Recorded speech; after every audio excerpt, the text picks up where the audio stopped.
말씀 사무엘하 7장 1절에서 17절까지 말씀 교독하겠습니다. 사무엘하 7장 1절에서 17절입니다. 오늘은 9월 15일 목요일 아침입니다. 9월 15일자 본문 사무엘하 7장 1절에서 17절 교독합니다. 여호와께서 주의 모든 원수를 무찌르사 왕으로 공에 평안히 살게 하신 때에 왕이 선지자 나단에게 이르되 볼지어다 나는 백향목 공에 살거늘 하나님의 궤는 휘장 가운데에 있도다. 나단이 왕께 아뢰되 여호와께서 왕과 함께 계시니 마음에 있는 모든 것을 행하소서 하니라. 그날 밤에 여호와의 말씀이 나단에게 임하여 이르시되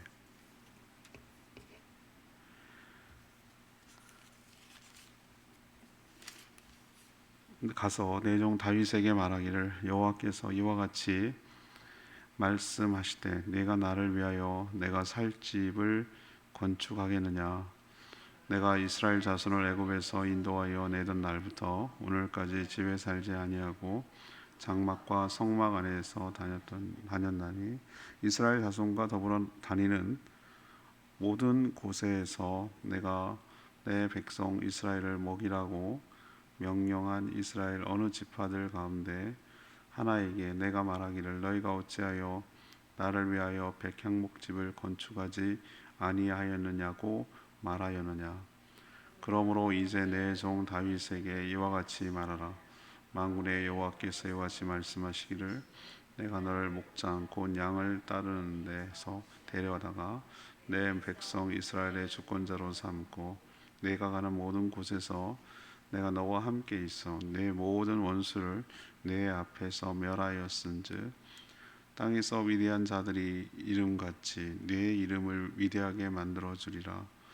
내가 또 내 백성 이스라엘을 위하여 한 곳을 정하여 그를 심고 그를 거주하게 하고 다시 옮기지 못하게 하며 악한 종류와 전과 같이 그들을 해하지 못하게 하여 전에 내가 사사에게 명령하여 내 백성 이스라엘을 다스리던 때와 같이 아니하게 하고 너를 모든 원수에게서 벗어나 편히 쉬게 하리라.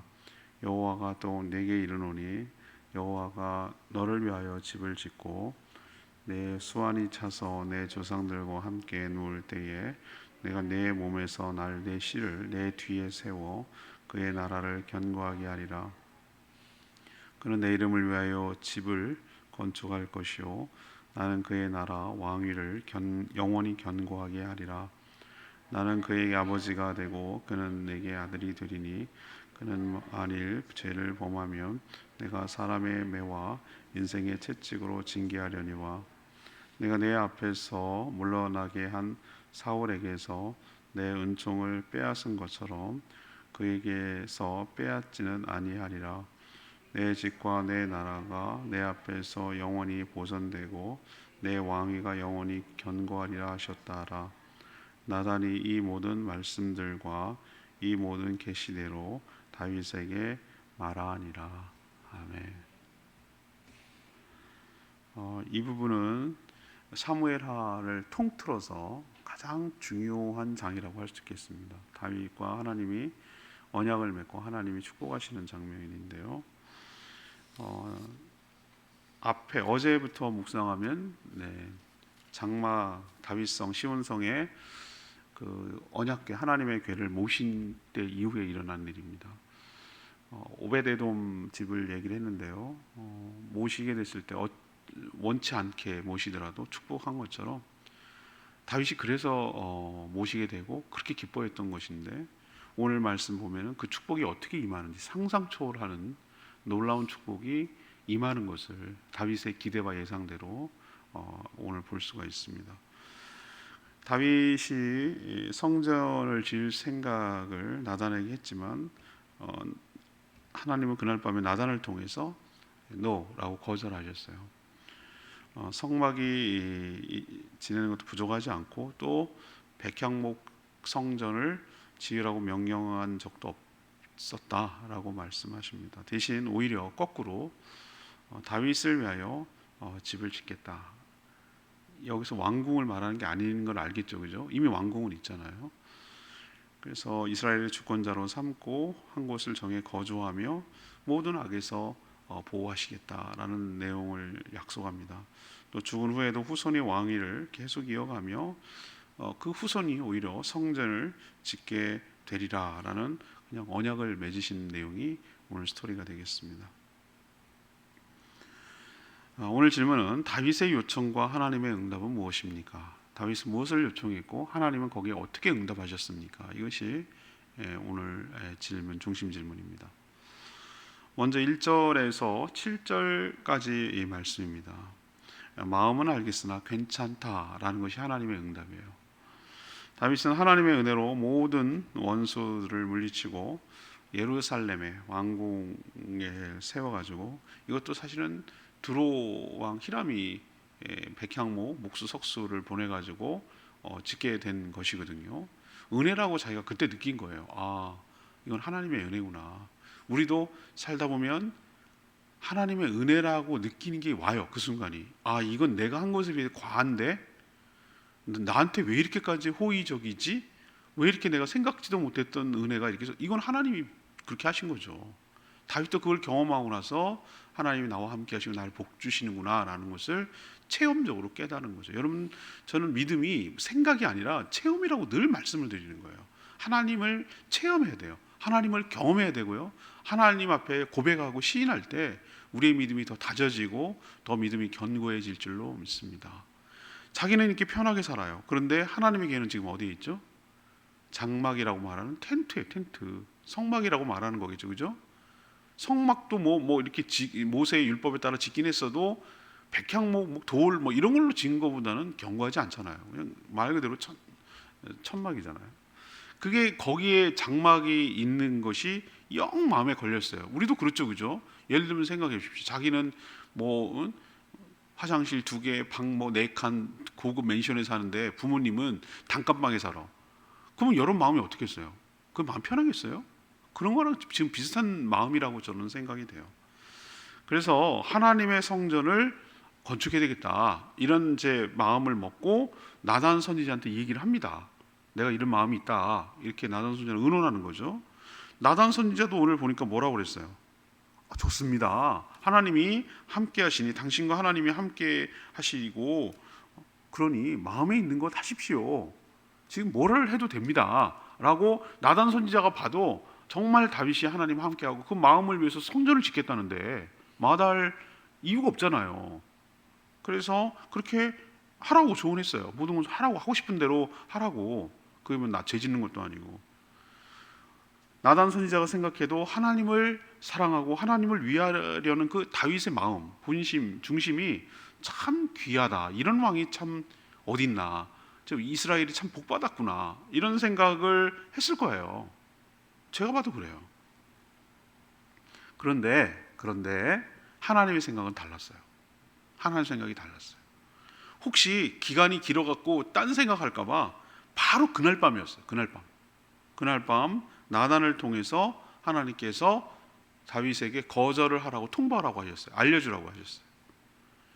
하나님 뭐라고 하시냐면 이렇게, 지금까지 본인이 집에 살지 않고 성막 안에서 이스라엘 백성들과 함께 다녔다 그랬어요. 함께 다녔다. 이게 중요하거든요. 어디에 머물고 그런 개념이 아니라 너희들과 함께 다니는 게 중요하다고. 너희들 생각에 눈에 보이는 대로, 하나님 영이시잖아요. 눈에 보이는 대로 무슨 거창한 집이 있고 굉장한 성전이 있고 이래야 너희들은 마음이 편해. 그건 네 생각이고 하나님은 자유로운 분이고 영이란 말이에요. 이런 누추한 곳에 뭘 화려하게 만든들 하나님이 거기에 만족할 분이 아니에요. 잡신이 아니란 말이에요. 잡신이, 이방 잡신. 그리고 부족했다고 얘기했으면 하나님이 그 얘기가 그 얘기예요. 내가 언제 누구한테 성전 건축하라고 한 적이 있더냐, 이렇게 말하는 거예요. 나무라지 않았다, 충분하다, 그게 중요하지 않다라고 하나님은 생각하신 거니까. 사실 하나님은 인간이 아무리 뭘 갖다가 바르고 다 준비하고 보석으로 치장하고 화려하게 만든다고 한들 그런 것에 거처를 만드실 만큼 작거나 초라한 분이 아니에요. 하나님은 창조하신 온 우주가 다 그의 것이에요.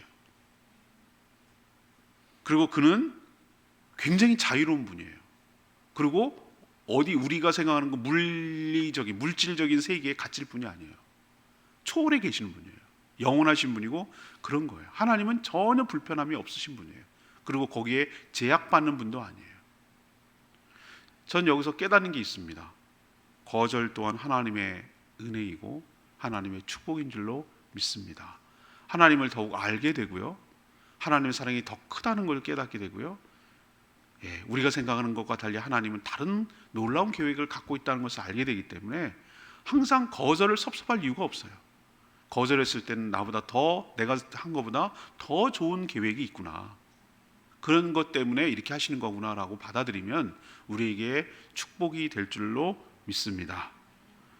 자, 두 번째 얘기는 8절에서 12절까지인데요. 오히려 내 집을 짓겠다, 이렇게 말씀하시는 거예요. 하나님은 다윗에게 성전 건축을 거절하셨지만 저는 그의 귀한 마음은 받으셨다고 저는 생각을 합니다. 마음만 받을게, 우리는 뭐 인쇄치레를 이렇게 하는데 제가 보니까 요즘 그거 같진 않아요. 마음만 받는 건 없어요. 뭐 가야 되는 거지. 그거는 정말, 그걸 내가 옛날에 믿었다가 큰코 다쳤어요. 그냥 그건 하는 말이었어요. 마음만 받는 건 없어요. 뭐가 가야 마음도 가는 거예요. 그걸 제가 깨닫어요. 어리석게도 참 그것도 몰라가지고 그것이 진짜인 줄 알고. 하여튼 하나님께서 보실 때 뭐라고 그랬습니까? 그래서 물질 있는 곳에 우리 마음이 있다고. 하나님이 뭘 우리한테 뭘 무슨 코 묻는 돈도 아니고 무슨 우리한테 무슨 뭐 그거 받으셔가지고 기분 좋고 아유 잘했어요 이렇게 한 그게 아니고요. 여러분 정말 오해하시면 안 돼요. 그게 아니고 하나님께서 우리가 하나님을 어떻게 생각하는지, 하나님을 어떻게 대하는지를 보고 싶은 거예요. 그 마음을 보고 싶은 거예요. 마음을. 우리도 보면은 애들한테 한 개만 줘, 다 자기가 사줬잖아요. 내 돈 주고 샀다고요. 아니 우리 보면 어저께도 젤리 사가고 한 통 갖다 놨는데 좋은 젤리 샀단 말이에요. 나일이 어린 것들 다 온단 말이에요. 그러면 이제 오면 쫄래쫄래 오면 이제 하나씩 얻어 먹는데 지가 당연히 먹을 권리가 있는 줄 안다니까. 근데 뭐라고 테스트하는 줄 아세요? 난 그런 테스트는 안 하지만 안 좋아하니까 내가 젤리를. 뭐라고 테스트하냐면 어른들이 가끔 테스트해요. 주고 자기가 사줬어요. 주고 한 개만 줄래? 이렇게 말하는 거예요. 그럼 뭘 뺏어 먹으려고 그런 거예요? 아니, 내가 이거를 준 나를 어떻게 생각하는가, 얘가 나를 어떻게 대하는가, 그걸 보고 싶은 거예요. 제 말 맞죠? 더 좋은 거 먹어요. 우리는 젤리는 안 좋아해요 저. 근데 그 마음을 보고 싶은 거예요. 아, 나한테 고마워하는구나, 나한테 나눠줄 마음이 있구나, 나를 그렇게 생각하는구나, 이걸 보고 싶은 거예요. 제 말 맞죠? 자, 그렇다면 우리가 하나님을 어떻게 대했는지 알겠죠? 다 하나님 거예요. 하나님 주셨어요. 지가 한 게 뭐가 있어. 맨날 똥이나 싸고 뭉개고 놀기나 하고 저질이나 하고 사고나 치지. 자기네가 경제적으로 한 게 뭐가 있냐고. 생산적으로 한 게 있다. 기쁨조가 돼가지고 웃는 거 그건데 한 게 없잖아요. 다 주잖아요. 다 줬잖아요. 옷 입혀줘, 우유 줘, 먹을 거 줘, 간식 줘, 때 부리면 재워줘, 뭐 씻겨줘, 다 했잖아요. 당연히 고마워하고 그래야 되지. 그런데도 그게 안 돼서 박복한 거예요. 제가 생각할 때 그게 몰라서 어리석기 짝이 없어서 아니 막 그러면 다음에 사주고 싶어요? 걔한테? 안 주지. 그런 애는 안 주지. 입에다 넣어주고 고마워하는 애 더 주지. 재밌기도 하고 얘가 나를 그렇게 생각하면 더 주지. 이렇게 인간이 어리석다니까. 하나님 이 성전을 건축하겠다는 그걸 거절하셨지만 다윗의 이 귀한 마음을 받으셨던 것 같아요. 얘가 나를 이렇게 생각하는구나. 자기는 좋은 집에 있는데 저러는 게 불편하구나. 참 마음이 귀하다. 그걸 생각하신 거예요. 하나님이 그걸 받으셨어요.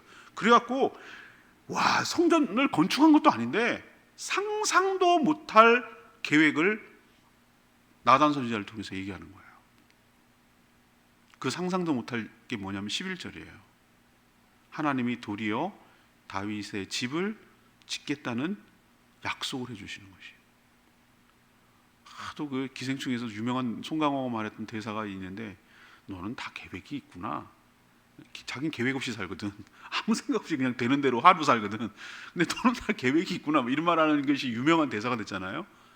여러분 명심하십시오. 하나님은 다 계획이 있어요. 다 계획이 있다고. 아무 생각 없는 분이 아니에요. 우리보다 훨씬 더 치밀한 계획이 있는데 그 계획이 우리를 유익하게 하고 우리를 상상도 못할 복되게 하려고 우리를 위해서 인도에 가실 계획을 우리에게 하고 계신 줄로 믿습니다. 집을 줘주겠대. 여기서 명심하셔야 되는 게 헷갈리면 안 돼요. 우리가 생각하는 하우스가 여기서 집이라는 게 하우스예요? 아니에요. 이미 있다니까요. 백향목으로 두루왕 시도 히람이 지어준 그 왕궁이 있잖아요. 백향목과 좋은 목재 석재로 져가지고 굉장히 있어요. 왕궁이 있어요. 왕궁은 이미 있다고. 왕궁을 말하는 게 아니에요. 이걸 제가 여러 번 설교할 때도 말씀드리는데 하나님의 그 이제 비유나 무슨 건요.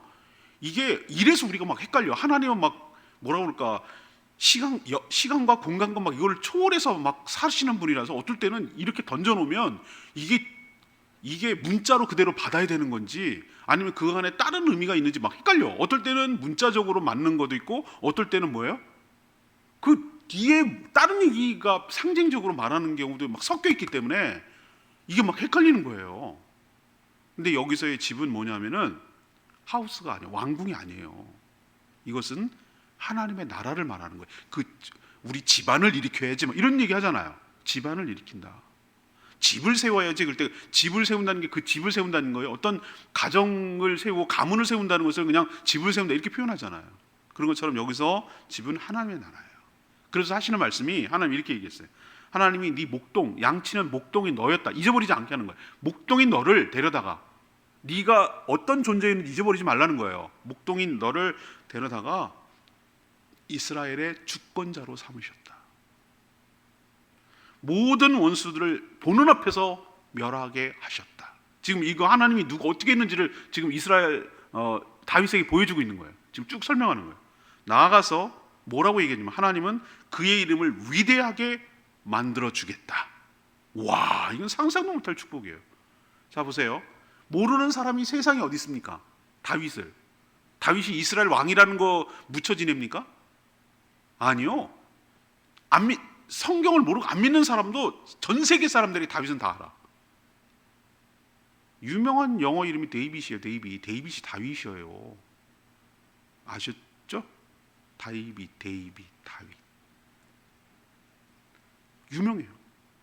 이스라엘 국기가 삼각형, 역삼각형 이렇게 있는 국기인데 그걸 다윗의 별이라고 불러요. 그 별 이름이 다윗의 별이에요. 다 알아, 다. 그리고 아무리 안 믿는 사람도 다윗과 골리앗 이거 다 알아. 다윗 위대하게 만들어줬어요. 하나님께서 위대하게 만들어줬어요. 그 약속이 다 성취됐어요. 또 하나 하나님이 약속해 주는 게 있어요. 이게 지금 언약의 내용인데요. 이스라엘 백성들이 거주할 곳을 정해야겠대요. 한 곳을 정하겠대요. 정해서 거주하고 옮겨 다니지 않도록 하겠다. 이것도 은유예요. 제가 보기에는 이미 예루살렘이라는 곳에 뭐예요? 이스라엘과 가나안 땅이란 그 예루살렘을 수도로 하고 그 주변을 나라로 하는 것이 정해졌어요. 근데 뭘 또 정하겠다는 거야? 이것도 은유예요. 저는 이걸 어디까지 확대시키냐면은 하나님의 나라가 하나님이 준비하고 계셔. 어디 정해놨어요. 우리는 그 세계를 모르죠. 하나님의 영적인 세계를. 우리는 4차원에서 살고 있으니까 물질이 있고 보이고 별이 있고 해가 있고 이런 우리가 보기엔 어마어마한 세계 우주에 살고 있지만 하나님 보기엔 이건 깜도 안 되고 이거와 다른 하나님의 차원, 하나님 그걸 우린 영의 세계라고 부르죠. 그 세계에 하나님께서 하나님의 이 백성들을 거처할 곳을 준비한다는 거예요. 이 천국이죠. 거기가 천국이라고 부르는 거예요. 천국을 거기서 준비해서 거기서 하나님의 백성들이 뭐하게 하겠다? 거주해서 다시는 이리저리 옮겨 다니지 않게 하겠다. 또 하나 모든 원수들로부터 벗어나게 하겠다. 그게 이스라엘 주변 나라가 원수들이 막 그걸 말하는 겁니까? 아니요. 우리 하나님의 택한 백성들을 괴롭히고 시험하고 유혹하고 넘어뜨리는 모든 사단과 마귀를 정점으로 하는 악한 세력으로부터 그 모든 원수로부터 하나님께서 보호하여 주셔서 오늘 뭐라고 하냐면 너희들에게 안식을 주겠다. 제가 그래서 이번 주에 설교할 거리가 너무 많은데도 제가 얘기했잖아요. 월요일부터 월 해도 되고 화 해도 되고 수 어저께 해도 되고 그런데 기어이 비중으로 따져볼 때 오늘 내일 말씀이 너무 귀한 말씀이에요. 이걸 다윗의 사무엘하의 핵심장이거든요. 7장이. 그래서 이거를 안 얘기하고 나면 언제 몇 년 뒤에 또 이걸 할지 몰라서 너무 거리가 많았는데 참 어떨 때는 너무 빈약해가지고 뭐 할지 고민하는데 이번에는 뭘, 너무 좋은 게 할 얘기가 많아갖고 뭐를 골라야 될지 모를 정도로 힘들었어요. 이번 주는 막 너무 많이 퍼져 있어요. 근데 오늘이 진짜 중요한 거예요. 오늘 내일 이 7장 본문이 굉장히 중요해요. 아무튼 그래서 원수로부터 안식을 줄 것이다 라고 하셨어요. 하나님은요 우리에게 대단한 것을 원하지 않으세요. 다윗이 뭘 했다고 이렇게 엄청난, 이건 상상도 못할 축복을 주는 거잖아요. 왕궁 짓고 성전까지 지어줬습니까? 아니에요. 그냥 뭐라고 그랬냐면, 나는 이렇게 살고 있는데 하나님은 저기 언약궤는 저기 장막에 있는 게 너무 마음이 불편하니 내가 하나님을 위해서 성전을 짓겠노라고. 짓는 것도 아니야. 짓겠다고 했는데 하나님이 이렇게 축복하시는 거예요. 오베데돔이 복 받는 거 보고 옮겨와서 하나님 모시고 싶은 마음, 그리고 하나님을 향해서, 어저께 제가 말씀드렸죠, 예배가 어떻게 해야 되는지, 춤을 추면서 너무 기뻐하고 어린애같이 좋아하는 그 마음, 그 마음을 하나님 받으신 거예요. 예배 잘 드려야 하나님 은혜와 축복이 있을 줄 믿습니다. 전심으로 하나님을 사랑하고 위하는 게 표현되는 게 예배라고 저는 부르는 거예요. 전심을 다해서. 하나님은 우리에게 지극히 사랑하는 마음을 보시고 그걸 원하셔요. 우리 어린아이들이 정말 전심을 다해서 나를 아끼고 사랑하고 좋아하고 그래주는 것만으로 충분하듯이, 얘한테 뭐 다른 걸 기대하지 않듯이, 하나님은 우리에게 정말 나를 친근하게 생각하고 나를 아껴주고 나를 좋아하고 나를 그렇게 하는지 사랑하는지를, 그걸 보고 싶은 거예요. 그거면 충분해요. 그러면은 상상도 못할, 그 사람이 감당도 못할 정도로 엄청난 큰 사랑과 축복을 허락하여 주실 줄 믿습니다. 우리에게도 그렇게 하실 줄로 믿습니다. 세 번째는 3문단 13에서 17절까지 말씀, 그 나라는 영원하겠다라는 약속을 하셔요. 다윗에게 하신 하나님의 언약은, 이건 다윗 한 가정, 다윗의 가문을 넘어서는 언약이에요. 하나님의 예언은 가까운 미래와 먼 미래가 겹쳐 보일 때가 있어요. 물론 다윗의 한 아들 중 솔로몬이죠, 통해서 성전을 건축하게 하겠다라는 예언을 하셨고 그 예언은 성취됐어요. 다윗의 후손 중에서 악한 왕들도 많았죠, 그렇죠? 역대 쭉 보세요. 왕들, 유다 왕들 중에서 뭐 요시야가, 히스기야 뭐 이런 정도는 몇 명은 뭐 좀 괜찮은 왕도 있었어요. 조금 뭐 그러나마 난 상대적으로. 그렇지만 뭐 므낫세 뭐 이런 애들은 정말 쓰레기 같은, 하나님이 정말로 벌 안 준 게 이상할 정도로 완전 나라를 쑥대밭 만들어 놨거든요. 그런 왕도 있었는데도 불구하고 뭐라고 그랬습니까? 북이스라엘처럼 반역이 안 일어나고 계속 다윗의 후손이 이어가고 계속 쿠데타가 안 일어나요. 여러분 신기하지 않습니까? 그 정도면 쿠데타가 일어날 법도 한데 그냥 계속 이어가요. 그게 왜 그럴까라고 했더니 다윗에게 한 하나님 언약 때문에 그래요. 16절에 보세요. 다윗의 왕국이 실제로 어떻게 된다고 그랬어요? 영원히 견고하게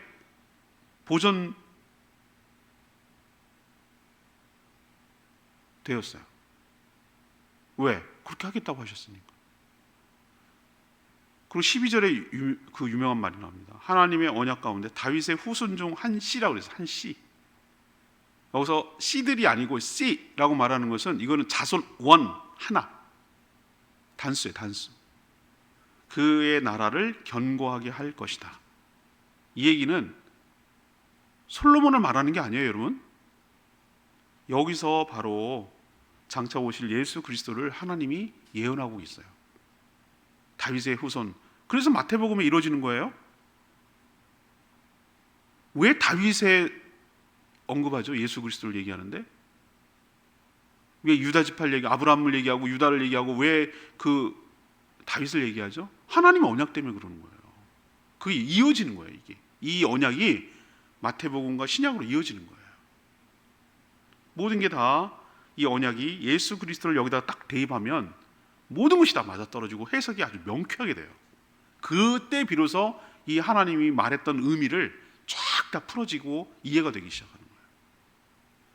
지금도 예수 그리스도를 통해 하나님의 나라는 견고하게 세워져 가고 있고 앞으로도 그의 나라는 영원할 것이며 바로 그 나라에 우리가 이미 살고 있는 줄로 믿습니다.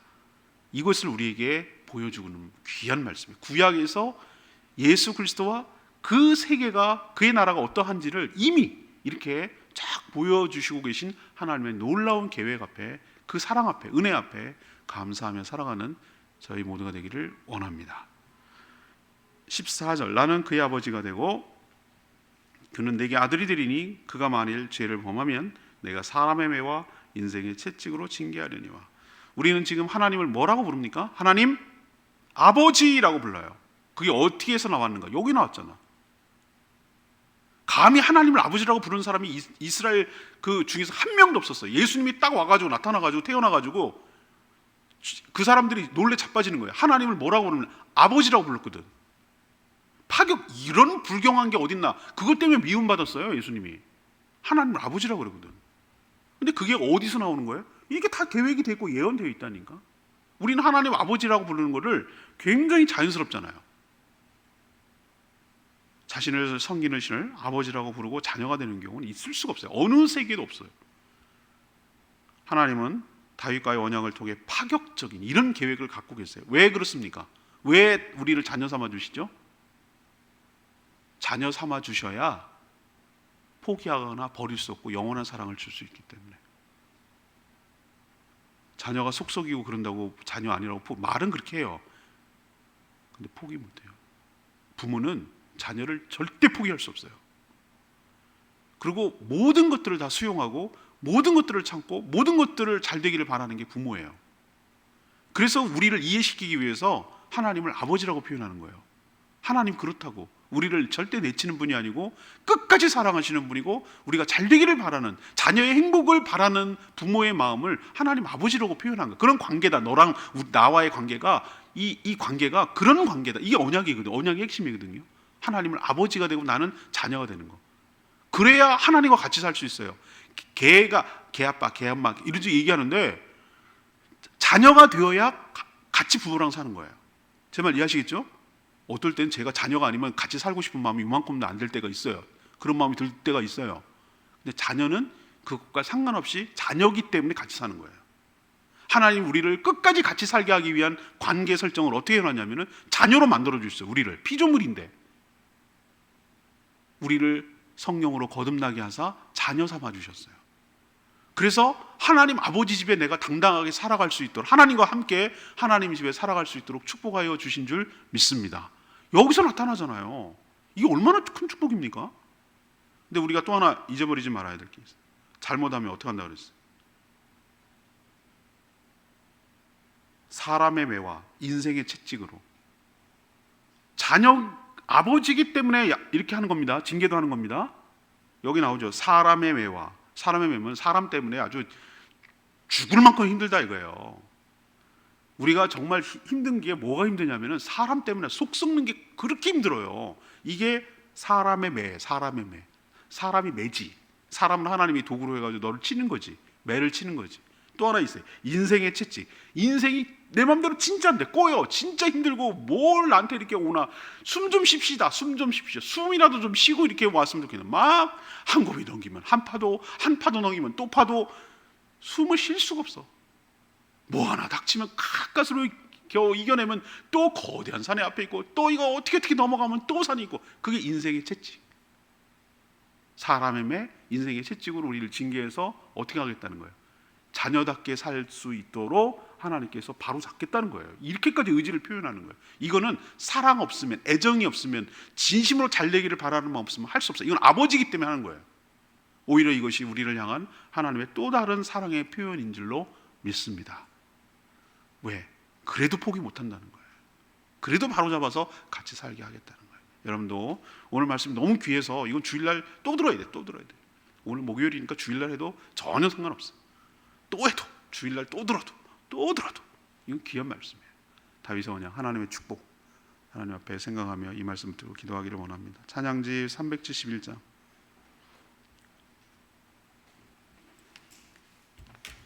찬양지 371장입니다.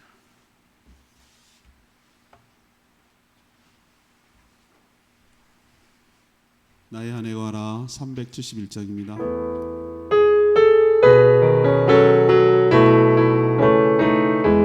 나는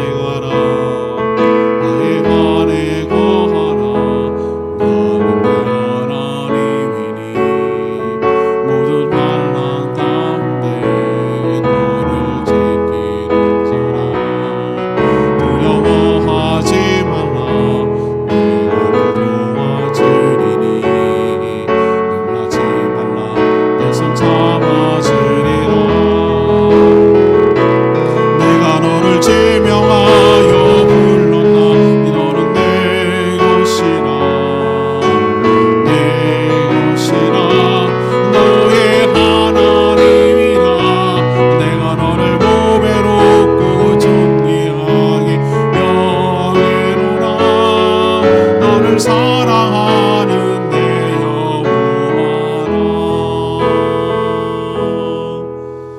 말씀 생각하면은 와, 하나님 정말 이렇게까지 깊은 생각을 하시는구나.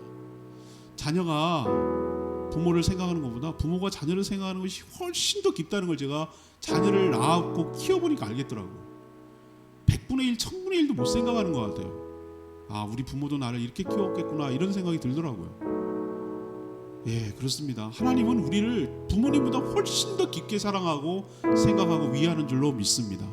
인간 부모는 한계가 있죠. 그런데 하나님은 능력이 무한하시고 우리를 진심으로 사랑하고 위하는 분이에요. 영혼을 생각하는 분이에요. 자녀 삼아 주실 생각을 어떻게 하셨을까? 예수 그리스도를 보내서 그 나라를 세우실 생각을 어떻게 하셨을까? 우리에게 안식을 주실 생각을 어떻게 하셨을까? 생각만 하고 생각만 해도 하나씩 곱씹어봐도 놀라운 계획이에요. 놀라운 계획. 하나님께서 다윗의 그 귀한 마음을 받으시고 하나님을 지극히 사랑하는 그 마음, 하나님을 예배하는 그 마음을 깊이 받으시고 이 놀라운 축복을 주셨다면 우리들에게도 동일한 은혜와 축복을 예수 그리스도를 통하여 주실 줄로 믿습니다. 그 은혜를 받아 누리며 살게 해달라고 주여 외치며 기도합니다. 주여 하나님,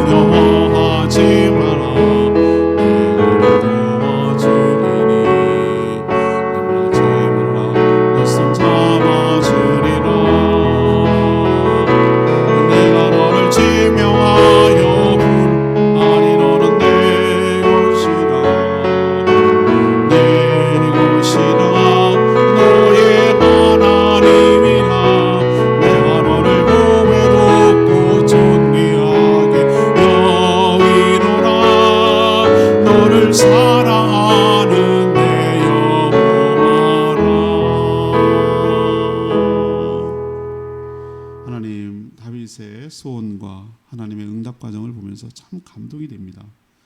저희도 하나님을 지극히 사랑하는 마음을 갖고 그 마음을 표현하게 하여 주시옵소서. 하나님은 저희를 향한 놀라운 계획이 있음을 봅니다. 우리가 하나님을 위하는 것이 아니라 오히려 우리를 지극히 사랑하셔서 우리를 위하여 집을 짓고 거하게 하시며 안전하게 지키셔 주시며 영원한 안식을 주실 줄 믿습니다. 이미 예수 그리스도 안에서 그것이 시작되었고 그 안에 있음을, 그 안에서 누리고 있음을 감사를 드립니다. 이 모든 계획이 완성되어 하나님의 나라가 세워지는 그날 우리가 그 안에 살며 영원한 안식을 누리며 주님과 더불어 살게 될 줄 믿습니다. 이 언약이 효력이 발생하고 이미 시작되었음을 믿고 살아가는 저희들 되게 하여 주시옵소서. 오늘도 간구하는 모든 기도 주님 응답하시고 주님의 기쁨으로 살아가며 주님을 지극히 사랑하는 마음으로 살아가는 저희들 되게 하여 주시옵소서. 감사드리며 예수 그리스도의 이름으로 축복하며 기도합니다. 아멘. 오늘 하루도 주님의 은혜 가운데 살아가는 복된 하루 되기를 축복합니다. 충분히 기도하고 하루 시작합니다.